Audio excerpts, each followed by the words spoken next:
আমি এখানে এসেছি মিঠুন চক্রবর্তী অভিনেতা হয়ে নয়, আমি এসেছি তোমাদের লোক হয়ে। আমি তোমাদের ভাই, তোমাদের ছেলে, তোমাদের বন্ধু হয়ে এসেছি। বিজেপির বরিষ্ঠ নেতা এবং জনপ্রিয় চলচ্চিত্র অভিনেতা মিঠুন চক্রবর্তী আজ মদনপুরের মনোরমা স্কুল মাঠে একটি বিশাল জনসভায় ভাষণ দেয়, যা আসন্ন নির্বাচনের আগে দলের প্রচারণাকে আরও জোরদার করেছে। বিজেপির জাতীয় নেতৃত্বের সদস্য মিঠুন চক্রবর্তীকে শুনতে হাজার হাজার দলীয় কর্মী ও সমর্থক সভাস্থলে সমবেত হন। জনসভায় ব্যাপক উৎসাহ উদ্দীপনা দেখা যায় এবং পুরো মাঠ বিজেপি পতাকা ও স্লোগানে মুখরিত ছিল। নিজের ভাষণে মিঠুন চক্রবর্তী শাসক দল তৃণমূল কংগ্রেসের ওপর তীব্র আক্রমণ জানান এবং রাজ্য সরকারের বিরুদ্ধে দুর্নীতি, অরাজকতা ও যুবকদের জন্য কর্মসংস্থানের সুযোগ তৈরিতে ব্যর্থতার অভিযোগ তোলেন। তিনি বলেন, পশ্চিমবঙ্গের মানুষ পরিবর্তন এবং সুশাসন চাইছে। মিঠুন চক্রবর্তী ভোটারদের বিজেপিকে সমর্থন করার আহ্বান জানান এবং দাবি করেন যে একমাত্র এই দলই রাজ্যে উন্নয়ন, নিরাপত্তা ও স্বচ্ছতা নিশ্চিত করতে পারে। তিনি কেন্দ্রীয় সরকারের জনকল্যাণমূলক প্রকল্পগুলোরও প্রশংসা করেন এবং বলেন যে বাংলার মানুষের এই প্রকল্পগুলো থেকে সম্পূর্ণ সুবিধা পাওয়া উচিত। বিজেপির নেতা বেকারত্ব, দ্রব্যমূল্য বৃদ্ধি এবং মহিলাদের নিরাপত্তার মতো বিষয়গুলোর উপর জোর দেন এবং বলেন যে এই সমস্যাগুলোর জরুরি সমাধান প্রয়োজন। তিনি দলীয় কর্মীদের প্রতিটি বাড়িতে পৌঁছানোর এবং তৃণমূল স্তরে বিজেপির উপস্থিতি জোরদার করার আহ্বান জানান। জনসভাস্থলে কঠোর নিরাপত্তা ব্যবস্থা ছিল এবং বিশাল জনসমাগম সামলাতে স্থানীয় পুলিশ মোতায়েন করা হয়েছিল। মদনপুরের এই জনসভার মাধ্যমে বিজেপি ইঙ্গিত দিয়েছে যে নির্বাচনী মরশুম গতি পাওয়ার সাথে সাথে তারা এই অঞ্চলে রাজনৈতিক কার্যকলাপ আরও বাড়িয়ে দেবে। আমি এখানে এসেছি মিঠুন চক্রবর্তী অভিনেতা হয়ে নয়, আমি এসেছি তোমাদের লোক হয়ে।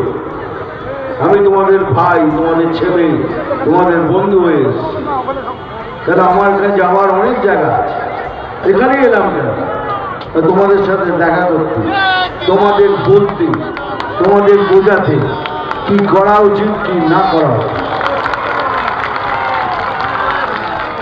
বাকিটা সবাই বলেছেন এখানে কি করতে হবে না করতে হবে। ভালো থাকবেন, সুস্থ থাকবেন। আপনাদের সবাইকে সবাইকে সবাইকে বলছি সুস্থ থাকবেন, ভালো থাকবেন। বন্দে মাতরম, জয় হিন্দ। যাচ্ছে না, কিন্তু এবার আর চুপ করে বসে থাকবো না, সেদিন চলে গেছে। এইবার কিছু হলে পরে যে যেরকমভাবে ব্যবহার করবেন ঠিক তাকে সেইভাবে ব্যবহার ফেরত দিতে হবে। এই যে বলে না, এরা আমাদের দুধের গাই, আমাদের দুধের গায়ের দরকার নেই। আমার দরকার যে গরু শিং মারতে পারবে সেই গরু দরকার। যে গরু শিং মারতে পারবে সেই গরু দরকার, আমাদের দুধের গাই দরকার নেই। যারা যায় যে যদি শিং মারে তাহলে বুঝে দেখুন এখানে মারবে, ওখানে পড়বে না। ওই যে ডায়লগটা আছে সেটা তো পুরো বলতে পারবো না যে মারবো এখানে, বলতে হবে মারবো সিং এখানে। এটা মনে রাখবেন, যে যেখানে আছেন, যেমন ভাবে আছেন, আমাদের এখানকার যেখানে স্টেজে বসে শান্তনুদা আছেন, সবাইকে আমার শ্রদ্ধা জানিয়ে বলছি, নিজেদের মধ্যে কোথাও কোথাও কোথাও যদি কোনো মনোমালিন্য থাকে সেগুলো মিটিয়ে নিন। ইলেকশন অবধি মিটিয়ে নিন, মিটিয়ে একসাথে লড়ুন, এক ছাতা নিতে এসে লড়ুন।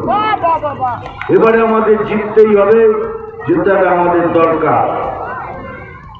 ডায়লগ তো শোনাবো, কিন্তু তার আগে যেগুলো বললাম যেন মনে থাকে সব কথা। এবারের লড়াই আমাদের শেষ লড়াই, আর এই লড়াই আমরা জিতবো জিতবো জিতবো। ব্যুরো রিপোর্ট, রাষ্ট্রীয় প্রসার বাংলা।